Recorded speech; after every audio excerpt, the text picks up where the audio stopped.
That's not a crazy theory to me. I could see that. No, that's a terrible example. What the am I talking about?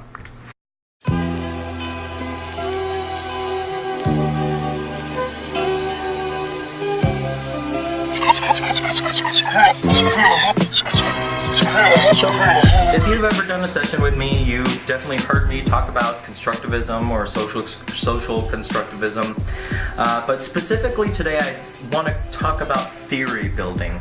Now, when I talk about theory building, I'm not talking about crazy, famous theories like the theory of relativity or Newton's laws of physics or whatever, some really crazy intricate theory. I'm talking about theories as a means of understanding how the world works.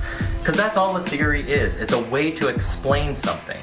And we all possess theories of how certain things work.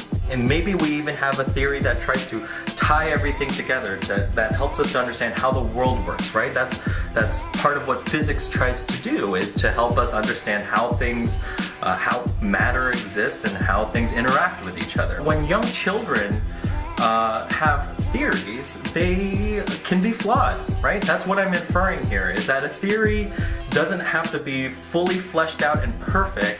In fact, you know, no theory is by its definition, but that's a different philosophical conversation. Young children are very likely to have flawed theories. You and I are very likely to have flawed theories about how the world works, right? So in this picture here, I kind of greened out their faces, but in this particular example, you see the children are drawing. They have black felt tip markers, they have cardboard. We're out on some sort of investigation. It's not just a nature walk, right? It's easy to call it a nature walk and say, hey, let's enjoy the beauty, which sure has purpose and intention, but the purpose and intention here was to go off on some investigation, right? And so if you notice the words that I'm using and the image that I'm providing and the image that I'm provoking the children to consider, is that they are researchers, right? I view them as researchers, as capable theory builders. And so when I view children this way and I speak to them in this way, I will say things like, that's an interesting theory. Let's test that out. Let's see what happens, right? I will ask questions like that and hope that they ask each other those questions, and I hope they ask me those questions. So in terms of my interactions with young children, it doesn't necessarily have to be a verbal dialogue for a child to be sharing their theory or thinking with me. They might be demonstrating it or showing it to me. I'll very often say that. If a child has an idea, I'll say, show it to me. Because they might be able to show it to me better than explicate or explain it or, go through the evidence, right? Or they might, who knows. So, that's the image of the child that I'm kind of bringing here because I believe in constructivism and social constructivism. I'm considering who they are as researchers, and that's what I'm getting at. So, for people who are kind of new to the idea of constructivism, I'm throwing this graphic up here to give a very crude primer into the difference between behaviorism and constructivism. Constructivism is often best explained in contrast to behaviorism because behaviorism is honestly the traditional paradigm. It's the prevailing paradigm. It's what you and I are very likely to have experienced in education. So the teacher here, the inner script, right, that a teacher might have in a behaviorist style classroom is this. I will tell you everything you need to know, and you need to memorize the information. You will be required to reproduce that information. And the child's inner script in this style of learning is, I will listen and copy your notes. I will memorize the information. I will reproduce the information. Now in a behaviorist classroom, a teacher's inner script might sound like this. I need to know what you know. I need to understand how you learn, and I'll help you develop your own understanding. The child's inner script might sound like this. I'll explain what I know. I'll show you how I learn. I'll enter into a dialogue with you to improve my understanding. So you see here that in the constructivist model, like kind of where things start for the teacher are from two opposite ends, right? The behaviorist is looking at what they need to deliver to the child, right? Where the constructivist teacher is very much concerned with what is it that the child knows, right? And that's where they start. I'm not saying that behaviorist considers don't consider that, but where do teachers start? Right? So behaviorist teachers tend to use some sort of curriculum or a developmental milestone checklist or some sort of list, right? Or some sort of idea of where the unit or lesson plan is supposed to head, right? When we look at some of these more like complex forms of behaviorist instruction, such as direct instruction, they really compartmentalize and look at the script of how things are supposed to unfold. It's all about perfection and efficiency, right? Whereas a constructivist is looking at the child, trying to understand what the child is expressing, what the child knows, what the child's theories are, and having the child kind of reconstruct or build new ideas off of what they already know. So going back to that idea of the banking model of education, constructivism already offers an alternative to that idea. So it's not that children are empty that need to be filled. They already possess within them many theories, and they're very curious and they want to make meaning of the world. They are active. They're active participants, not passive recipients. And so they are seeking to make meaning. And so a teacher can play the role of, when the teacher kind of understands what the child is showing, then the teacher can offer new provocations or inspiration or the right question, or set up an environment so the child can further explore their ideas deeper and deeper and deeper. So here's a funny little meme that if you aren't following these people on Facebook, I think they're great. They have some really great quotes that they offer. So in this picture, it's an infant. What the heck happened? I was minding my own business when someone snatched me up, dipped my feet in yellow paint, pressed them on a blue piece of paper, plopped me down, and painted a duck, right? So when we're talking about early childhood education, this is something that unfortunately is quite common in early childhood classrooms. We'll see teachers kind of physically handle children and get towards some sort of product so that it looks cute. It's so easy to focus on the cuteness of young children, and for that reason, I think what happens when we focus on the cuteness is we lose a lot of opportunities. We miss a lot of opportunities. So I wanted to offer a quote from this guy here, John Holt, who is he's very provocative. He's a big proponent of the unschooling movement. Go ahead and Google that if you want. I have my opinions about that, but that's not what we're here to talk about. I do want to talk about this particular quote from him though. So, if a distinguished person from a foreign country were visiting you, you would not correct every mistake he made in English, however much he might want to learn the language, because it would be rude. We do not think of rudeness or courtesy as being applicable to our dealings with very little children, but they are. So, this is a nuanced thing that I'm kind of offering you, that as a constructivist teacher, we may not be so much concerned with correction all the time, right? I'm not saying we never correct children or we never correct their flawed theory, but I think that in traditional styles of schooling, we're obsessed with that, right? We're obsessed with how children respond to certain questions, and it needs to be correct. And if it's not correct, our first instinct is to find a way to correct it, whether it's by explaining things in a certain way or going through some kind of Socratic dialogue to get to corner the child into a new way of thinking. And we become like obsessed with that correction. I think what John Holt is kind of offering here is the idea that sometimes it's rude to do that.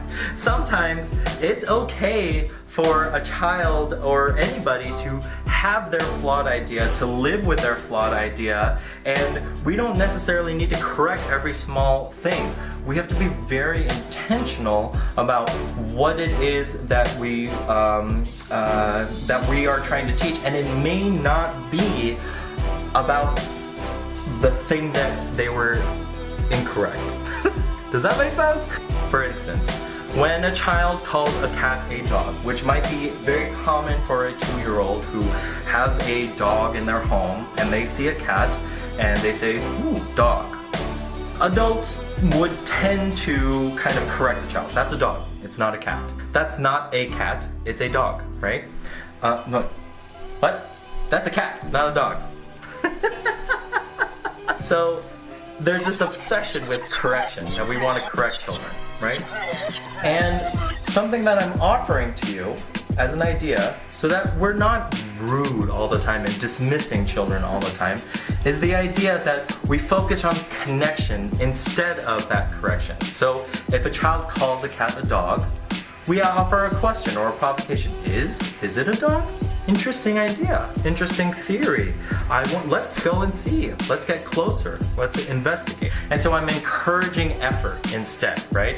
As opposed to going through that banking model of education where I'm correcting the child and correcting what it is that they're saying and correcting their flawed theory. Sometimes it's better to connect with them, treat them like a capable theory builder so that they can go through the effort of investigating and figuring things out. So then the next question that I'm sure some of you are asking is, wait, does that mean that I'm not teaching children? Does that mean that I'm supposed to ignore when things are wrong? It's not that I'm ignoring, right? And it's not that this style is ignoring. What this style of teaching is doing is focusing on something very different than content or information, which we seem to be obsessed with. So in that traditional style, in the banking model of education, we have this focus on content, information, standards, subject matter. Whereas in this other style of education that I'm talking about, in a constructivist style, a social constructivist style, in this critical consciousness that I'm offering to you, it's this idea that what we're teaching is critical thinking and creativity and empathy and a solid identity as a researcher and the ability to collaborate with others and with a teacher. So when the director came and asked me to teach a session about asking good questions, right? We can't ignore all these other aspects of the relationship that need to be in place in order for these great conversations, these investigative conversations to happen. We tend to focus on the minutia. We tend to focus on the individual interaction, and we say, oh, see, that didn't work, right? And what we really can do is take a step back, step out of our skin for a second, and observe what's happening and see that there are all these other variables as to why these investigative, in-depth research conversations aren't happening between the teacher and the child. So the teacher can kind of create a climate. It's kind of like creating conditions for having these types of learning experiences rather than just focusing on the interaction in and of itself. We have to break away from that traditional model where it's all about getting a right answer. It's not all about getting a right answer. I'll offer another way to think about it. We currently live in the information age. I have at my fingertips a cell phone, a high-powered computer, right, where I can get information. And I'm telling you, it's going to be increasingly easy to access information. We now have ways to voice activate and get information, right? So why are we so focused on content and subject matter and information when we're increasingly getting to a place where it's irrelevant how we can access that from memory? Right? We're getting to a point now where what really matters in education is how we use that information, how we process that. Processes for solving problems, right? I'm not saying that no content or subject matter is important. I'm just saying that we have this hyper focus on it. We look at a child's day, right? And how their time is segmented and broken up into small little pieces. Here's another way to for me to argue this point. There are other styles of learning out there in the world. You believe it or not, there are other styles of learning in the world. In Finland, they have a style of learning called phenomena-based learning. This is their national standard, right? So they have something called phenomena-based learning.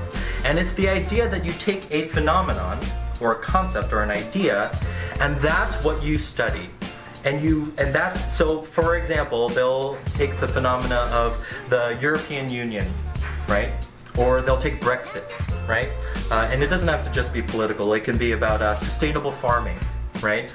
Or it could be about population, overpopulation. They'll take these complex ideas and they'll investigate it from all these different ways, in all these different styles, and they'll apply and integrate real world problem solving techniques to what it is that they're doing.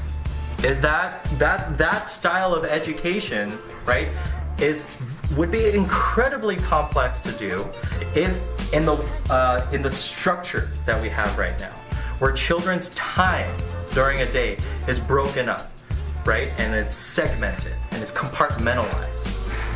To kind of tie this up, I want to contrast these two things. A lot of times we focus on the product, what the answer is. In fact, we have whole systems of grading and marking children as to whether they got it correct or incorrect. And there's this focus on the product. When we focus on the product, we lose sight of the process, the learning process, and all that happens within it.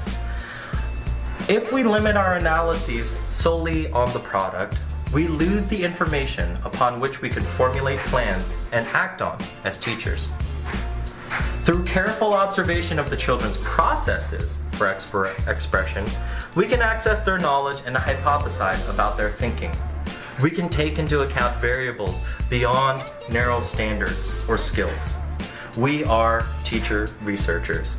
So I had to black out this photo here because it has pictures of the children, but they are pictures of children actually doing their signature, right? They're actually writing down their name. What I was trying to express in this piece of documentation is that the photograph has far more information. The experience that I had the child was far more relevant than how it turned out, right? What the product was.